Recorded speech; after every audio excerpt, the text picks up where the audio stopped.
Well, alrighty folks, I'm Casey, and welcome back to the 7 Days to Die Survival Guide. The guide where I'm taking you through the game, 7 Days to Die, teaching you how to play it, and everything that you need to know to survive.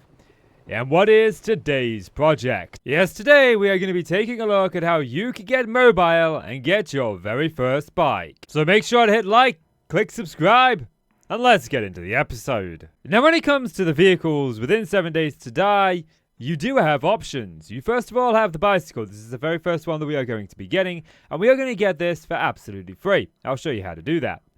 Then we will move on to the mini bike. This is motorized. And then we move on to the motorcycle, which also uses gas, but is a lot faster than the mini bike. And finally, we get the 4x4 truck. This will be our main vehicle throughout most of the game.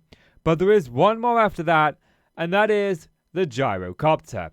The gyrocopter is really awkward to handle, and a lot of players struggle with it. So don't worry too much if you can't get to grips with this. You could do the entire game using the 4x4. Now, the great thing about these vehicles, and each and every vehicle that we use, is if you were to interact with the vehicle and open up your storage, you can see that the vehicle itself has a bit of storage. And as we move up the tier of storages, or the tier of vehicles, so does the amount of storage that we have access to go up, all the way up to the 4x4. Once you get to the 4x4 and you start moving up to the gyrocopter, you actually begin to lose a bit of storage. This one doesn't have as much storage. That's why I prefer the 4x4 vehicle over all of the others. Although if you're in the wasteland and you're not sticking to roads, the motorcycle is really good for that. But we're not going to be worrying about anything from the mini bike forward. We're actually just going to be focusing on the bicycle today so that we can get ready and get mobile. And right at the beginning of here, I'm actually going to make a suggestion to you. If we come into basic settings here, you can see that we got the blood move frequency. We're actually going to disable this for now. It came to my attention when I was thinking about the survival guide that perhaps you guys are playing on more than I am playing, and you may be encroaching day 7 when you're going to face a blood moon, and I haven't been able to talk you through it and give you the survival guide episode to survive the blood moon. And if you go into it blind, then it's going to be a really tough challenge for you. So for now, as you're working your way through, disable it, and we will put this back on when we are ready to face the first blood moon. So when it comes to the bicycle, there are 2 different ways to acquire this thing. First of all, there's the easy way. There's a way that is cheap and pretty much free. It just requires us to do a few missions, and then there is a second way which requires crafting it. And we are not going to go down the crafting route. And let me show you why. If we bring up our crafting and we type in the bicycle, you can see that there are 3 parts that make up making the bicycle. And this is true when it comes to a lot of the different vehicles. You'll find that you've got the mini bike, you've also got the chassis and the handlebars, and you'll find that with pretty much all of the vehicles. But if we just do the bicycle itself is fairly easy to craft as long as we have the chassis and the handlebars. And you can get really lucky and find these within some loot, but it's very rare to do so, and I would no doubt hope that you are going to find them. The wheels, they are found pretty much in every box that we find within the passing gas store. We may even have a couple knocking around. Yes, we've already got 3 so far. But it's not those that are the problem. It's when we start to look at the chassis and the handlebars. Most of this you think is easy. The iron, that's fairly easy to find. So is the mechanical parts to duct tape the leather and the springs. And everything here is easy to find. But it's this little symbol that we've got at the side of both of them. This signifies that it needs to be built within the workbench. And if we look at that, the workbench right now is locked. We need workstations level 10 to be able to unlock this workbench. And while that's not overly difficult to get, the recipe itself isn't that difficult either. But the workbench also requires us to have iron. And to get iron, we can get lucky and loot some of it, but the most common way that we're going to be getting iron is through the forge. And while we do have the forge unlocked, it does mean that we have to use a lot of iron for something that is essentially going to be free really early on in the game, and you can get it super easy. That being said, we are still going to make the forge because having the forge is incredibly useful. So let's look at how we can get all the parts of the forge first. So looking at the recipe, we're going to start from the bottom. The short iron pipe. We likely already have 3 of these. They are super common. We've already covered how to get those. So we've got those. The next one is duct tape. And duct tape, we know, is difficult to get, but we do actually already have 3. If you don't have enough duct tape, you can get some glue and some cloth, combine the two and make duct tape. I covered this in the last episode. If you need glue, you can always go ahead and get some water, take some bones which you've got lying around, grab your water, and in your campfire under the chemicals part, you can actually make the glue. But now the leather. The leather is a little bit more difficult. We do actually have 10 pieces. You can get leather from skinning animals, but alternatively, there are other ways to get it too. When you're in POIs, a lot of chairs will be made of either the leather or cloth, and by just simply breaking it down, you'll get the resources. Okay, that one was cloth. And this one looks like it's made of cloth, so it likely is. But some of these will be made of leather, and you can get the leather fairly easy by just taking them out. A good place that I find for this is motels, as there are a lot of sofas within the motels, but it seems like we're just getting unlucky where most of them are made of cloth. But once you have your 10 leather, we need to work on the wooden logs and the cobblestone rocks. Now the wood logs are fairly easy. All you need yourself is a bit of wood, and you can craft the wood log fairly simply. It just costs you 10 wood and 2 seconds of your time. Now you likely already have the cobblestone rocks from your times adventuring. These are found a lot of times in garbage and in loot, and they're really easy to come by, but there is another way of getting them, as they are an easily craftable resource, and we will be crafting these a lot throughout the playthrough. You can get clay soil by just digging, and if you take a look at the cobblestone rocks, you can see, like I said, they are indeed a craftable resource using just clay soil and small stones. Digging up any dirt anywhere in your world will yield clay soil, and if you keep digging down, you will eventually hit stone and be able to mine that.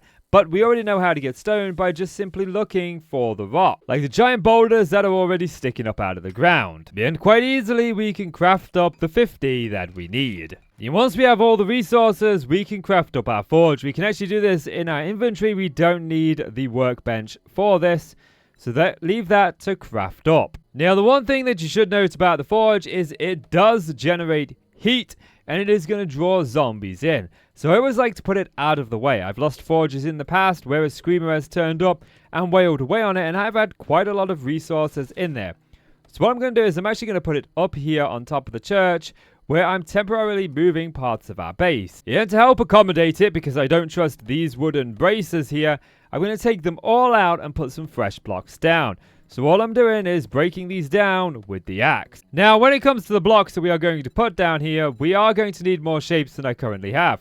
And we build using these building blocks. Now, you can make these building blocks out of stronger resources, but I always start with the regular building blocks because you can upgrade them, and by upgrading them, you get experience, and it's just a really good source of experience. Now, I always like to be a bit of a designer, and you could just put your blocks straight down like that, but I don't want to do that. I want to make this look nice, so I'm actually going to bring some stairs in. I'm going to go to the advanced rotation, and I'm going to put them down so it builds some sort of archway going across, and then I can turn around and do the exact same on this side. That way we get an archway underneath, and it looks a lot cooler than if we were not to do that. And I also want to come in with some sort of half slab, but I need, maybe this one is a good size. Let's pop that down there. And taking a look from underneath, you can see that we get now an archway here. We do need to do something with this kind of bit, but that requires taking this out, and this is made of stone, so it's a lot harder to break than the wood was. But we're going to go back up here. Yeah, we want to make sure this is sturdy, so I'm just going to hold the right click with the axe to upgrade this to wood. Once we are upgraded to wood, we can do the right click again to go up to the cobblestone. Now, going up to cobblestone requires us to use our cobblestone rocks. I've already showcased you how to get those. So I'm going to make sure this is sturdy so the zombies don't whack it and break it. Underneath, it's out of their reach, and they won't be able to climb up the ladder, so it should be safe, but it's better to be sturdy. Now, when it comes to the furnace itself, there are a lot of things going on here, and they're very easy to explain. First of all, you've got all of the things that you can craft within the forge on the left-hand side here, split into different categories. Then, on the right-hand side, you've got all of your tools and your interaction menu. So the tools, you've got the bellows. The bellows is easily craftable, and that'll speed up the production of items within here. Then you've got the anvil. The anvil will allow you to craft certain things within here that you can't otherwise craft. But you also need to be able to craft it within here, and we need workstations 25 to do that, so it's not something we can put in just yet. The crucible will allow us to make steel. And if we take a look at steel, This is something that we are going to be using a lot within the late game. And you can see there that it's got the X that tells us that it requires the crucible. And so we will need that. But that's a lot late game. We will likely be trying to pick one of these up from the trader. They are a good source of crucibles in the early game. Fuel is the same as our furnace. We can put coal, wood, or any combustible material in here to power it. Then you've got the smelting. These are the things that you can put into your furnace. Iron, brass, lead, sandstone, and clay. And you put them in just by simply adding them to the right hand side. So if I were to take my iron, I could put it in there, throw in some combustible materials, and turn on. The word materials is a bit difficult for me to get there. And that's going to start smelting down the iron. But we've got 2 slots, so we could essentially split it into 2 and get the iron doing twice as quick. But if we go ahead and take a look at our forged iron here, you'll notice that it also requires a bit of clay. So I'm going to throw in half of my clay down there and let that smelt up. All of our output will go here when we craft something up. And our queue is this one on the bottom left right here. So if I was to craft up, say, forged iron and then maybe do some iron, you can see it gets added to the queue. Once this is completed, it comes into the output over here on the right, and I can take it out. And now that we have the forge, we have access to a couple of resources that you don't really think too much of. The short iron pipe, it's a great way to get that, but also you get nails, and nails are something that we will end up using quite a lot in the early game. Now just remember that when we've got the forge going, we are generating heat, so we're combining the forge with the campfire and the dew collector. Our base is starting to generate quite a bit of heat, which means we may see screamers walking around our area. So just be warned about that, especially if you're playing in a world with friends and you live very close by to each other, because typically what I like to do is I like to set my things to smelt down when I'm going out looting. That way I'm not attracting screamers, as they won't spawn here while I'm not here. But if my friends are in the local area, then they will spawn around here and potentially make their way into my base. I've lost forges in the past that's had steel in them, and my only crucible that I've bought from the trader, just because I wasn't around at my base, but I was that local to other players that screamers were still able to spawn. Now there is one more thing that I haven't covered in this series that you need to be careful of, and that is wandering hordes. Wandering hordes are just random hordes of zombies that will be wandering around your world. And these are those. These can come in large groups or small groups. Me, I actually prefer to take them out. I feel very confident using the go in, attack, pull back method of dealing with the attacks to be able to deal with these even in the harder difficulties. But I like to take them out mainly because there's a chance that they will drop loot bags and I can get some good loot from them. There's also the XP that I get early on, and if we're on the easier difficulty, they really don't take too much to take out. Just be careful of bows because they hit a lot harder than the rest of the Zeds. Likewise with the big mamas, they have a lot more HP and take a bit more time to put down. So if you are taking on a horde, it's better just to divert your attention to only one at a time and use the go in and pull back method. Now I will say to be a little bit careful when you're here. This is where my wandering horde came from, as there is a doghouse here. Sometimes when there's a doghouse, there's a dog. In this instance, we've actually got a hog. And I'm actually going to take this out. If we've got a gun, it's not that difficult. If you're playing on a harder difficulty, it definitely is. But the reason that I say to take this hog out is because we can skin it for its leather using our knife, but we can also get some meat out of it. Now, meat doesn't spoil in this game, so we don't really need to worry too much about that. But it is useful for making eggs and bacon. And with the missions that we're going to be doing today, we are going to get closer and closer to that eggs and bacon than ever before. But we're not here for eggs and bacon. We're here for our bicycle, but more importantly, we're here for our free bicycle. So to achieve this, we need to go to the trader. Now I've spoken about trader missions in the past, and if we look at our quests tab up here, you can see here it says tier 1. 4 out of 10. We've completed 4 tier 1 missions out of 10. And tier 1 missions typically relate to tier 1 POIs. So this is most grocery. We can see if we get close enough to it that it's actually a 1 skull over here on the upper right. That's a tier 1 POI. And the missions tend to mirror that tier. So a tier 1 mission will be a tier 1 POI. And by completing 10 tier 1 missions, we actually unlock tier 2 missions. And while we don't have to complete 10 tier 2 missions to unlock tier 3, you do need to get 20 tier points to unlock tier 3. And that's kind of the way the game works, is more like tier points as opposed to completing tiers. Each tier 1 mission is worth 1 tier point, tier 2s are worth 2, tier 3s 3, so on and so forth. But right now, we only have access to tier 1s. Do you have any jobs?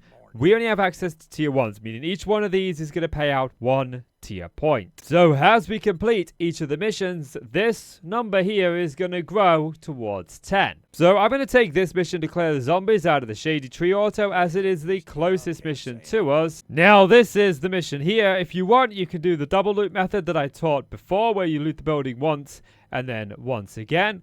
But I'm at the point now where I'm not going to be doing that anymore, because I want to get that bike as quick as possible. And I'm also not going to take you around every POI that I go around. I'm going to pick out the ones that I think that you'll face the most, and I'll also show you hints and tips as we sort of progress through the different POIs to help you survive. And the reason that I'm doing this is because you might not have your mission here. Your mission might be at a completely different POI, as the missions are somewhat random. There will always be a tier 1 POI under tier 1 missions, but you could have been sent to the passing gas store across the way, a Moe's Groceries, a residence. You could have been sent to various different POIs and not this one. What I will say is to sneak and creep if you want, and to try and use the forward back method when dealing with zombies. And another really big tip that I always like to point out is open spaces are your best friend in this game. If you've got a nice open space, you're quicker than the zombies and you can maneuver out. So just be careful of that. And the final thing is sometimes floors collapse. I've talked about this before. Jumping off furniture to the floor is never going to collapse below a piece of furniture. So you can jump on the piece of furniture just to keep yourself safe and ensure that you don't fall through the floor. The other things that I would always say to look out for are water coolers, because these often contain murky water. Even though we've got the dew collector, more never hurts. Filing cabinet for your magazines. And I also include toilets in this. Even though you can get murky water, you can sometimes find toilet pistols, and sometimes the mirror is a medicine cabinet, and that's always beneficial. Yeah, don't forget to keep an eye out for these white cupboards that contain medical supplies, and always look for the shipping containers, as these are what we are mainly here for. Tools Digest, and I found these in some mailboxes. After 10 seconds without killing anything, it downgrades by 1 level. I'll gain 5% damage with each kill. We don't actually use bar brawling, so we don't really need that all that much, but the oil shale will go in our stash for sure. That'll help us get some gas a little bit later on. Speaking of gas, you can find those from these barrels quite frequently. And remember that each POI will have the loot room, and the loot room will always have a couple of Zeds within it. And when you get to the loot room, you typically get a crate and a wooden crate as well. If we open up the shipping crate first, we can get our resources out of here. We get steel tool parts. They're going to be useful when we start getting into steel tools. And in the wooden crate where we get our best stuff, do 10% more damage against deer. We got some more first aid bandages. This is kind of what we're looking for in these crates early on. But we also got the preacher hat, which means we can switch out our armor. So we're no longer wearing this primitive hood. I'm actually going to take my intellect mod off of here and put it onto the preacher hood. And I've spoken about this before, but there usually are quite a lot of resources around here. These bags are cement. These are the little cloth-covered stuff are clay, and you can also find ones that are cobblestone too. And you can break down the boxes for paper. There are lots of resources that you can break down here, but I don't typically do it in the early game as it wastes your energy, and we don't have much hunger or much food to replenish our hunger on a continuous basis at the minute. So I typically focus on just the resources that I need, like wheels for plastic and like. And naturally, as we return to Rect, we can take our reward. I always like to take the Craft Skill magazine bundles, but you can take whatever you feel like is best for you. And then we've got another job. Now, these are all fetch, so when we're doing fetch jobs, we want to make sure that we are looking out for that container that we need to find. We're going to go to Dick's Diner. We've been here before. Yeah, and I'll read the magazines out of our skill crafting bundle. Now you can see that we've gone up to 5 out of 10. We're creeping towards 10 out of 10. Now, you can only take one mission from a single trader at a time. You could, in theory, take one from Rect and then one from Jen, but we've not unlocked Jen yet. But if you're playing with a friend, you can actually take one from Rect, and your friend can take one from Rect, and you can work together. And you can get 2 points, one from his mission and one from your own mission. Yeah, and this is why, early on in the game, even if I see a POI that I think is interesting to loot, I often don't. I wait for it to come up as a mission from Rect. So here we are at Dick's Diner. We should just be able to go in through the front door. And we've got a few Zeds already. But when it comes to diners, I keep a lookout for coffee machines. They sometimes have coffee in them. Soda machines, you can sometimes get Mega Crush out of them. And always check the bathrooms, and usually you'll find that someone passed away on the John.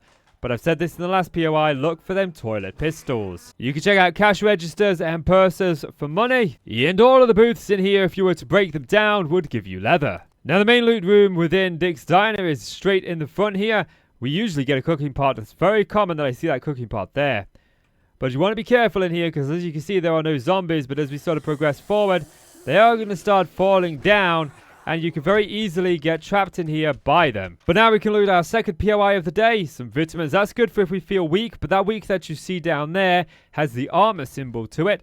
Which means that it's not weak as in I'm weak, fatigued. It's just weak that my armor is weak. Battle Up Volume 7. Learn to craft a metal chain modification. More first aid bandages. Some shotgun shells. But we also got the biker outfit, which we can go ahead and wear. That'll strengthen us a little bit. And of course, don't forget your medical supplies. You typically find these and an ammo stash in most POIs. Not all of them. I couldn't find one in the last one. But I did find one in this, and I always check the ovens for more cooking pots as well as some coal. But again, we want to find, this is a fetch mission, so we need to find the merchandise. We've got the courier satchel. We've got that. We can now complete the mission. Then it's just a simple case of back to the trader. This time he has Lucky Loot Volume 4, find more lead in loot. We're okay. I don't need the lead. I'd prefer to take the crafted skill magazine bundle. Do you have any jobs? We're going to take the next job at the Blue Sky Project. Open up our skill magazines and read these. You'll find that you get a lot of skills go up just from doing these. And a lot of them are just passively happening in the background as you read them. And you won't realize that you've leveled up something that you actually need until you look at it. And you're like, oh, I've actually got it. So this is the Blue Sky Project. And the run over here has made me a little bit dehydrated. We need to find the Wide River supplies, and I'm not familiar with this POI, so I'm going to teach you how I go about POIs that I'm not overly familiar with. I tend to go slow and check every single corner. Yet it seems like somebody is living here, and I do want to check that mailbox, but first of all, I'm opening the door, and I'm just seeing what I've got inside. Nothing too much. I'm okay to search. Now I can hear some jangling coming from in this direction, but I'm not sure what it is. It's a dog. Okay, dogs can be quite nasty early on. So we want to make sure we take it out soon as possible. Now, dogs don't generate meat. They do give you rotten leather, but you can get leather from them. Yeah, and always watch out for zombies that fall down from the rafters. You can't always see every zombie that you want to see. They'll just drop in, say hello. And also, be careful of that. Stairs collapsing. We aren't going up there. But the main thing that we're looking for is a courier satchel. As once we have this, we can actually leave the POI. We don't need to stay here any longer. We've done the mission. But if you're feeling confident and you're feeling lucky, you can always go for the main loot. I always do that. I always go for the main loot. Well, time to smile. You're on camera. We'll open that up, which, holy crap, that dropped a lot of Zeds down there. Right, this is where I don't like it very much because I am not in a wide open area. So I'm trying to get myself to a place where I can maneuver easily. So I'm no longer going to crouch. I'm actually going to come out here. This is a bit more open than in there. And we know that they drop down there. It looks like there's a ladder that goes up. So I'm going to take these down where I've got space to maneuver around. Yeah, now that I've taken care of those by using the wide open space, I can go up here, which I'm confident is going to be where the main loot is hidden. Yep, right there. And we're going to see if this was worth it. Sometimes it is, sometimes it is not. That was not worth it. What about the ammo pile? The bipod mod 9mm ammo. Again, that's not really all that useful. But we do have a Shotgun Messiah sealed shipping crate up here. And we've got the main loot box over here to the left. So hopefully we get something good in here. Some 7.62s, that's good. That's what we're using. What about in here? We got a pipe machine gun, which we already have. It's not even a better quality, but we did get the art of mining. Mining tools do 10% more block damage. That's useful to have. Now it's off to Rec to hand it in. The end for our troubles. We've got... all of these are really bad for food, but I am running low, so I'm going to take the grilled corn. It's going to dehydrate us a little bit, but we have the water to offset that. So the next one is at the Tracy family shelter. And I'm going to very quickly just give you a tip here, because I haven't talked about it for a very specific reason. But there is some armor in the game called the Nerd Armor. And the Nerd outfit actually has a special ability where if you read a crafting magazine while wearing it, there is a chance that instead of gaining 1 level, you will gain 2.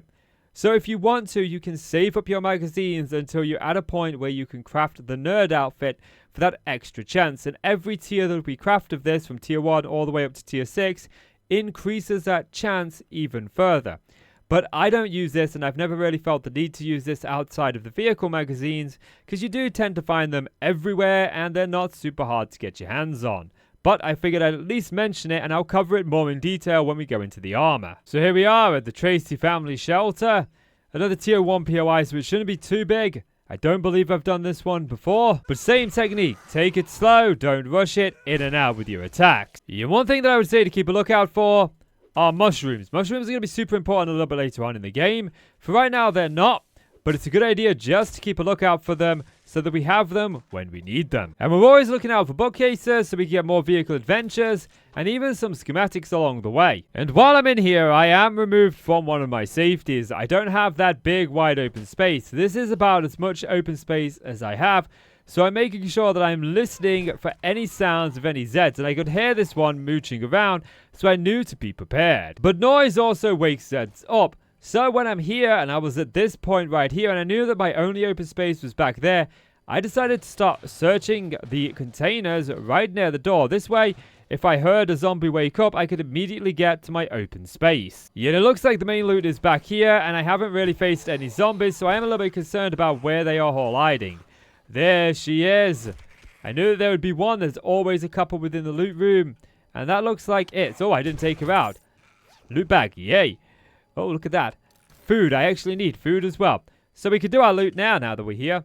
We've got the medical supplies. We've got the ammo supply. As I say, you typically do find these. And we've got one of my favorites to find, which is a cracker box shipping crates, because you always get books within these. I think there's only ever been one time when I've opened one of these and I've only got paper. And we got that automatic weapons handbook, does 10% more damage. We got the ergonomics grip mod, which is a good grip mod to get. And improved robotics crafting. We do want to make sure that we're upping that so we can get a drone in the future. We got the farmer's outfit. And I'll talk more about armor in the next episode, but very briefly, is every piece of armor has like its own ability. This one has a chance to harvest an extra crop when we wear it. So we'll find that we are switching between different suits of armor quite frequently. It has a small chance to mine rare gems from mining volume 1. So all in all, that was a good loot. But I haven't managed to locate the supplies yet. And it looks like they're just back here. So that was really easy. Now time to run these back to Rex. And don't forget that airdrops are a thing that are dropping in supplies. So if you see any in your local vicinity, pick them up and grab them. Another tip that I will give, if you see like a military compound like this, just be careful when you're running around the outskirts. There are quite often buried landmines around here. You'll see like the red flashing light, but it's very easy just to step on one and blow yourself into next week. So always take a wide berth. And this time, I'm going to take the armored up. Armored up are going to be very useful when we want to get into armor and better armor, which is something we will be working on in the relatively near future. So having these books is always handy. So we've got our last job, the book barn, which is really good because we can find a lot of books there.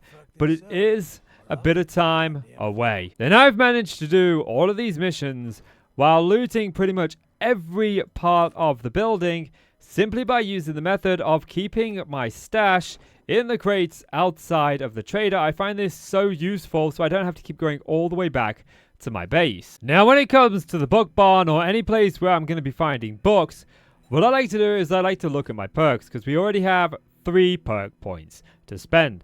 And then I can sort of assign with what I want as different perks increase different books. You can find which perks do it by clicking on the book that you want. So harvesting tools, we boost the odds with minor 69er.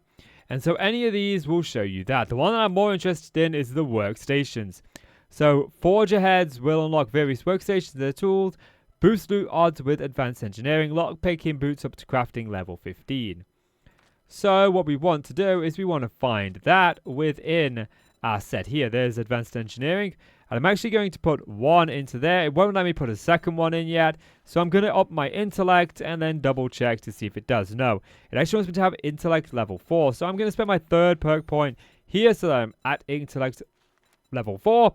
And then my next one can be spent into Tinkerer. And I'm very close to a level as it is. And since I'm close and I know there's going to be a lot of Zeds in here, I'm deliberately leaving any book container that I want to loot until I have finished the POI, or at least got that level, so I can put an additional one into advanced engineering. Yeah, now that I have my level, I can go to my perks, and I can put that additional one into advanced engineering, and boost my odds of getting Forge ahead. Yeah, and it looks like the main loot's back here. We got a couple of zombies just sleeping on the job. And for our troubles, we've got a vehicle adventure, electric traps. I did find 2 tools digests, and these ones, none of the ones that we actually put levels into. We got quite unlucky there. Sprinting with a club drawn in combat uses 20% less stamina. That's actually pretty good considering we're using a club. We'll get the medical supplies first. The ammo pile. Oh, there's a second medical supplies over there. Medical journal, yes. The wooden desk. You can sometimes find magazines in here, but a sewing kit this time. And then we've got the main crate here. We've already read that, but we've got the pairs. We've got the knuckle wraps, which is a weapon. That's pretty mediocre. It's not really useful. But I did notice that there was this long string here going up, and I still haven't found the stash yet for the trader. So what's up here? Is there anything or nothing? It looks like there's nothing up here. And his stash was actually under the floor in the kitchen, but there are a few different places that it can appear, and I don't know them all off the top of my head. I do apologize, but you can find it using your compass at the top fairly easy. Now I've got to run another kilometer back home. Now, one thing that I will point out, when you've picked up a book that you've already read, you can actually tell that you've read it because that little open symbol is on the upper left-hand corner. And this book is pretty useless to us now. We can read it again and get a little bit of XP, but honestly, I find the XP that you get from rereading a book just isn't worth it. Typically, I just stash them in a crate and then I sell them all at once when I've got some sugar butts and some awesome sauce, and I do a big sell-off. I find that they're better used to generate dukes than they are to read for the experience again. And this time we get another reward. There are a few good ones. This grave mode schematic is a really good one to take, but I'm actually going to take the coal on this occasion just so we've got it for the forge. And now you see that he actually doesn't have any more jobs. He offered us 5 today. We have completed 5 today, which brings our total now up to 9 out of 10. Oh, I apologize. I'm going to the wrong place then. 9 out of 10. We need 1 more, but he isn't going to offer us any more today, so we need to wait until tomorrow. So I'm going to go back to the base and unload all of my stuff. Yeah, now we're back. Day 4. And we can take on some new missions. Where if we speak to him, he's got another list of jobs. And it looks like they're all quite a distance away, which is unfortunate. But we'll go to the residence. And this should be the final one that we need to do to be able to unlock the second tier, but also get that reward that we're after. Now this is the residence in question. So we'll hit the quest marker, we'll go in, and we're trying to find what we need. We need the White River supplies. This is a fetch mission. So because this is a residence, I'm always cautious of the floor collapsing. So like I say, go for your furniture. That way you know. Unfortunately, it does make it a little bit more difficult to creep. But you can also use zombies to determine if there are any collapsing floors, as they don't really realize that the floors collapse either, and will walk straight over them and thus fall down. You know, I've spotted the supplies early on. They're in a kitchen counter, so I'll grab those. Now I can hear a zombie chewing around somewhere in here, but I just want to grab the main loot while we're up here. Yeah, we've got the commando gloves. That's it. We're slowly getting better and better armor by just simply losing these places. There's some magazines in there, but there's also the Savage Country over here in the corner. I am listening very closely to that zombie. That's something that I always do, so I know where they are. And we've got the big hitters. I did find more magazines as we went through here, including a Home Cooking Weekly, which puts us 2 away from our eggs and bacon. And drum magazine. You can craft the drum magazine. That's useful when we get into more higher tiered weapons. But I don't see a medical supply one around here anywhere, so it doesn't look like this POI has one.